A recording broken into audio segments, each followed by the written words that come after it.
안녕하십니까. 방송통신위원회 위원장 이진숙입니다. 방송통신위원회의 설치 및 운영에 관한 법률 개정안 제2요구와 관련해서 말씀드리겠습니다. 방통위 의사 정족수 3인 이상을 골자로 하는 이번 방통위법 개정안은 지난 2월 27일 국회를 통과해서 3월 7일 정부로 이송됐고 오늘 국무회의에서 제2요구가 결정됐습니다. 이번 방통위법 개정안은 제2요구를 할 수밖에 없는 여러 문제점을 가지고 있습니다.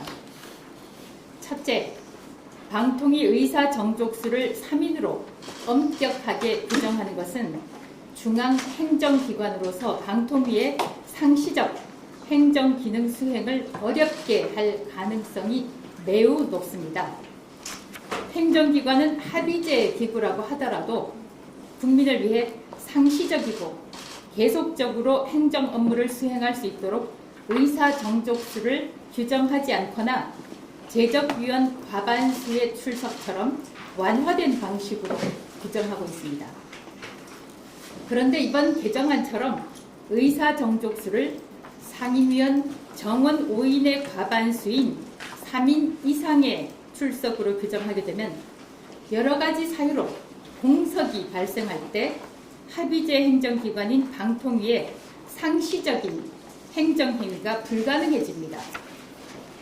실제로 권익위, 개보위, 공정위, 금융위와 같은 다른 합의제 중앙행정기관에서도 의사 정족수를 두지 않거나 재적위원 기준으로 규정하고 있으며 개정안처럼 위원 정수의 과반수 출석으로 엄격하게 규정한 사례가 없습니다. 또한 방통위의 주요 소관 사무 대부분은 방통위법 제12조에 따라서 심의 의결이 필요한 사항으로 규정되어 있습니다. 그런데 이번 개정안대로라면 어떠한 사유로든 위원 3인이 참여하지 못하면 회의를 열 수 없어 심의 의결을 하지 못하게 됩니다. 이렇게 되면 방통위는 방송통신 정책이나 이용자 보호 등에 대한 주요 소관 사무의 대부분을 수행할 수 없게 되고 그 피해는 국민 여러분께 고스란히 돌아가게 됩니다. 실제로 지난해 야당이 저에 대한 탄핵 심판을 청구하면서 방통위가 약 6개월 동안 회의를 열지 못해 지상파 방송 재허가나 특별 재난지역 수신료 면제 같은 중요한 사안들을 처리하지 못했습니다. 또 하나 짚어볼 부분이 있습니다.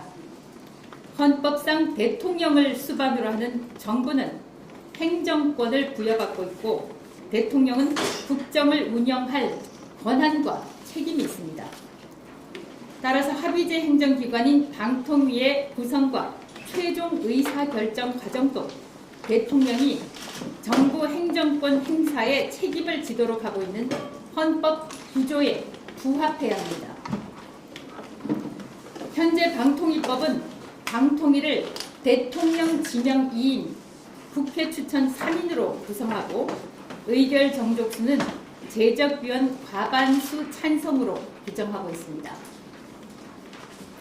이렇게 되었기 때문에 재적위원이 대통령 지명 2인뿐인 상황이 되더라도 방통위 운영을 가능하게 해서 대통령의 행정권 행사와 책임 구조를 유지할 수 있도록 하고 있으며 이는 위헌을 피하기 위한 최소한의 핵심 장치입니다. 그런데 이번 개정안처럼 의사 정족수를 3인으로 규정하게 되면 위원 추천이 이루어지지 않는 경우 회의를 열 수 없게 돼서 방통위의 기능이 정지됩니다. 이렇게 되면 정부의 행정권이 중대하게 침해되고 권력 분립 원칙에도 어긋날 가능성이 큽니다. 두 번째로 국회 추천일로부터 30일이 지나면 국회가 추천한 자를 대통령이 임명한 것으로 간주하는 것 역시 대통령의 임명권을 침해하고 권력 분립 원칙에 반하는 사항입니다. 대통령의 행정부 공무원에 대한 임명권은 행정권의 본질적인 부분으로 국회가 그 실질을 침해하는 것은 권력 분립의 원칙에 반하게 됩니다. 방통위위원도 중앙행정기관의 정무직 공무원이기 때문에 마찬가지입니다. 국회가 추천한 사람이 추천일로부터 30일이 지나면 임명된 것으로 간주하는 것은 사실상 국회가 임명하는 것이 되며 대통령의 임명권을 형해화하는 것으로 헌법상 권력분립 원칙에 위배됩니다. 또한 대통령의 임명권 행사 시한을 30일로 제한하면 고위공직자 검증을 충분히 하기 어려워서 방통위의 공정성과 전문성이 훼손될 우려가 있습니다. 셋째, 입법 과정에서 충분한 협의와 사회적 공감대 형성이 부족했습니다. 방통위 의사 정족수 신설과 대통령의 위원 임명권에 관한 사항은 방송통신 분야에서 매우 중요한 결정들을 내리는 방통위 의사 체계 구조를 근본적으로 바꾸는 중대 사안입니다. 그렇기 때문에 입법 과정에서 충분한 협의가 반드시 필요합니다. 그러나 이번 개정안은 충분한 협의와 사회적 공감대 형성이 이루어졌다고 보기 어렵습니다. 방송관계 법안은 방송의 공정성과 독립성을 위해서 여야 합의를 통해 입법안을 마련해온 전례를 고려해서 개정안에 대한 신중한 재논의와 사회적 합의 형성이 반드시 선행돼야 합니다. 방통위 정상화를 위한 근본적인 해결책은 방통위법 개정을 하는 것이 아니라 국회목 상임위원 3인을 조속히 추천하여 방통위의 5인 체제를 복원하는 것입니다. 방통위가 국민의 권익을 증진하고 산업의 발전을 견인하는 본연의 책무를 다할 수 있도록 국회는 하루바삐 국회목 상임위원 3인을 추천해 주실 것을 강력히 촉구합니다. 고맙습니다. 지금부터 브리핑과 관련한 질의응답 시간을 갖도록 하겠습니다. 질의응답은 브리핑과 관련된 질문으로 부탁드리겠습니다. 질문이 있는 기자께서는 손을 들어주시고 소속과 성명 말씀하시고 질문해 주시기 바랍니다. 질문하실 때는 자리에 있는 마이크 사용해 주시고 질문 끝나면 마이크 꺼주시면 감사하겠습니다. 질문 있으신 기자님. 브리핑이 너무 완벽했나요?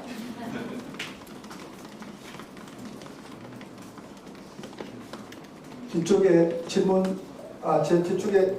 예, 네. 말씀하시죠. 마이크, 예. 네, KBS 김민철입니다. 오늘 국민의힘에서 여당목 방통위 상임위원 1명에 대해서 공개 모집을 진행하겠다라고 말했는데요.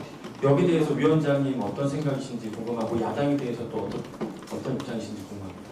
예, 저도 국무회의에서 방통위로 오는 길에 그 기사를 봤습니다.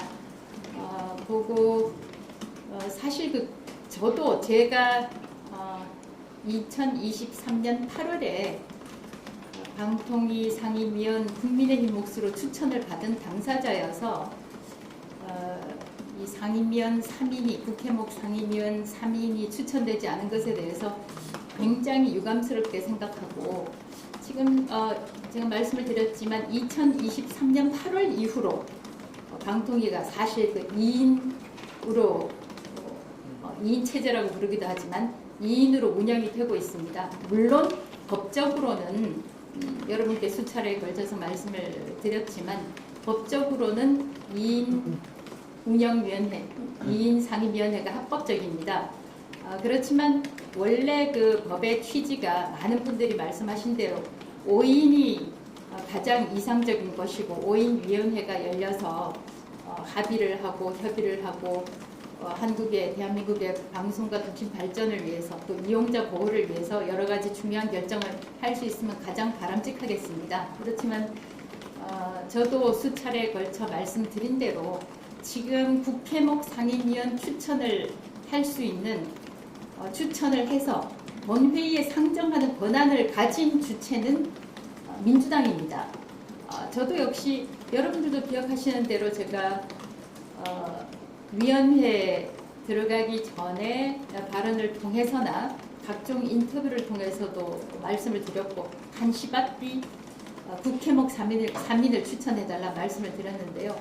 그런 차원에서 오늘 국민의힘에서 공개적으로 국민의힘목 상임위원을 추천한다고 밝힌 것은 매우 바람직하다고 생각합니다. 그리고 이 국회목 상임위원 3인을 추천을 해서 본회의에 상정하는 것은 민주당의 현재로서는 민주당이 가진 권한도 동시에 책임이기 때문에 민주당에도 민주당목 상임위원 추천을 해줄 것을 강력히 다시 한번 요청합니다. 답변이 좀 길었습니다. 예. 추가 질문 받겠습니다.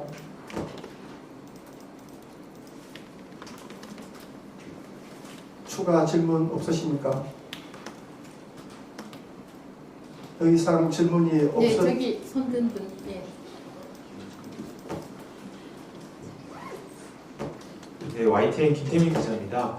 그 방통위에서 이제 빅테크 글로벌 기업들에 대한 규제도 중요한 현안으로 알고 있는데요. 지금 2인 의결이 만약에 이뤄진다면 그 해외 글로벌 기업들이 이 2인 의결에 대해서 문제 삼고 법적으로 소송을 제기할 우려도 있다고 보는데요. 어떻게 생각하시는지 궁금합니다. 그 가능성에 대해서 제가 지금 답변 드릴 문제는 아니라고 생각하고요. 저희는 제가 탄핵 심판을 받았을 때 민주당이 탄핵 소추안에서 가장 큰 문제로 제기를 했던 것이 2인 체제의 그들 표현에 따르면 위법성 아니었겠습니까? 그런데 그것이 헌법재판소에서 기각이 됐고, 기각이라는 것은 같은 사안으로 다시 탄핵 소추를 할 수는 없는 것으로 저도 알고 있습니다. 그 얘기는 무슨 뜻이냐? 저희가 2인 체제로 의결을 해도 다시는 저에 대해서 같은 이유로 탄핵 소추를 할 수는 없다는 얘기입니다. 그래서 이제 가정적인 사안에 대해서 미래 상황에 대해서 말씀을 드릴 수는 없고요. 다시 한번 여러분들께서도 방송통신위원회를 사랑해 주시고 오랫동안 출입을 하신 것으로 알고 있습니다. 이건 뭐 제가 참 제 진심에서 드리는 말씀이지만 도대체 왜 이렇게 오랜 기간 동안 제가 오늘 다시 한번 그 카운트를 해보니까 19개월이더라고요. 19개월 동안 국회목 상임위원을 추천을 하지 않고 있는지 기자 여러분들께서 한번 진지하게 생각을 해주시기를 부탁 말씀을 드립니다. 왜냐하면 이 국회의 권한이기도 하면서 의무이고 저의 탄핵 심판 때도 헌법재판관이 그렇게 질문을 했습니다. 상임위원 추천을 하지 않고 2인 체제가 문제라고 이야기하는 것은 그러면 방송통신위원회는 일을 하지 말라는 뜻인가? 또 마찬가지 논리로 그때는 헌법재판관들이 2명이 결혼이 돼서 6인 헌법재판소가 운영이 되고 있던 때인데 그때 역시 헌법재판관이 그런 말씀을 하셨죠. 왜 국회에서 추천을 하지 않고 있느냐 헌법재판관을. 그럼 헌법재판소도 일을 하지 말라는 겁니까? 이렇게 이제 반문을 하셨거든요. 그래서 근데 그 즉시 그때 당시에는 헌법재판관을 임명하지 않고 있다가 12.3 계엄 이후 바로 즉각 민주당에서 추천을 했고 헌법재판관들을 추천을 했고 민주당이 인사청문회를 단독으로 개최를 해서 2명의 재판관들이 임명이 됐습니다. 제가 이 말씀을 왜 드리냐 하면은 민주당이 결정하고 민주당이 추천을 하게 되면 상임위원은 아마도 방송통신위원회 상임위원은 아마도 다음 주라도 할 수 있을 걸로 저는 생각이 됩니다.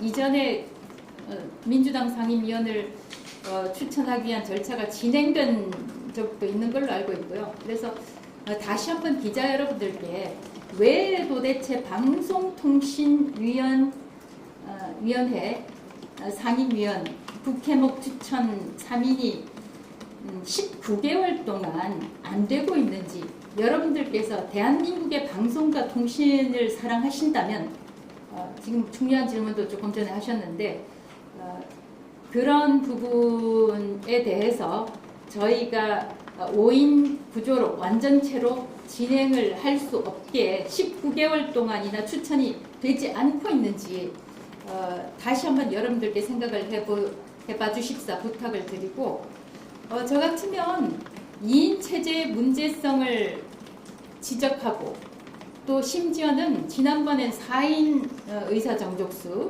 이번에는 3인 의사 정족수를 규정하는 그런 그 개정안, 법률 개정안을 발의하는 그 정성으로 저는 국회에서 민주당에서 3인을 국회목 3인을 추천하는 것이 오히려 더 쉬운 일이 아닐까. 그런데 도대체 왜 이 상대적으로 더 쉬워 보이는 일을 하지 않을까? 그런 질문을 여러분들께 다시 한번 드려봅니다. 추가 질문 받겠습니다. 그리고 이제 추가해서 여러분들이 질문을 생각하실 동안에 2인 체제의 적법성 이런 부분을 문제를 일각에서는 이야기를 하는데 단적으로 말씀을 드리면 같은 방송통신위원회 상임위원회에서 결정한 KBS 이사회는 정상적으로 가동이 되고 있고 그 이사회가 선임한 KBS 사장도 지금 정상적으로 경영을 하고 있습니다. 근무를 하고 있습니다. 반면에 이제 또 다른 경우도 있기는 하지만 2인 체제가 여러분들 이제 뭐 저보다 어쩌면 방송통신위원회 설치와 운영에 관한 법 하나하나 조항은 저보다 여러분들이 더 잘 알고 세세하게 알 수 있다고 생각을 하는데 거기 13조 2항에 보면 위원회는 2명의 위원들이 요구할 때 또 위원장이 단독으로 소집을 하게 되어 있습니다. 그래서 이것들이 이 조항이 2인 체제가 법적으로 문제가 없다고 저는 심지어는 뭐 탄핵을 겪은 사람으로서 다시 한번 여러분들께 말씀드리고, 그러나 원래 당초의 그 법 취지에 부합하기 위해서는 이상적으로는 5인이 머리를 맞대고 숫고 합의하는 것이 좋기 때문에 여러분들도 저와 함께 국회목 상임위원을 추천해 달라는 그 요청에 뜻을 같이 해주시면 어떨까 부탁드립니다. 예, 더 이상 질문이 없는 것으로 알고 이상으로 브리핑을 마치도록 하겠습니다. 감사합니다.